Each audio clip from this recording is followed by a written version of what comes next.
माझ्या आयुष्यामध्ये जेवढं माणसांना जपता येईल तेवढं मी जपलं. नाही जपता आलं तर उलट सुलट बोललो नाही, 10 हात त्यांच्यापासून लांब राहिलो, नाही तर त्यांना तरी 10 हात लांब केलं.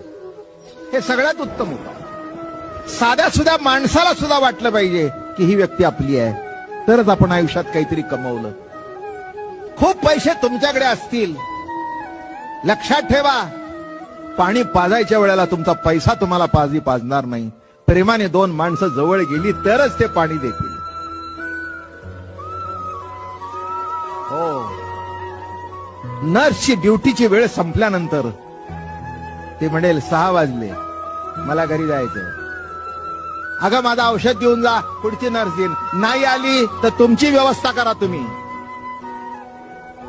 चांगली असेल तर बोलणार नाही, पण बाहेर सांगेन तुमची आई थांबा म्हणते, मला थांबायला वेळ नाही आहे, मला दुसरी ड्युटी आहे. नाही तर तुम्ही जाऊन बसा तुमच्या आईजवळ. नीट लक्षात घ्या.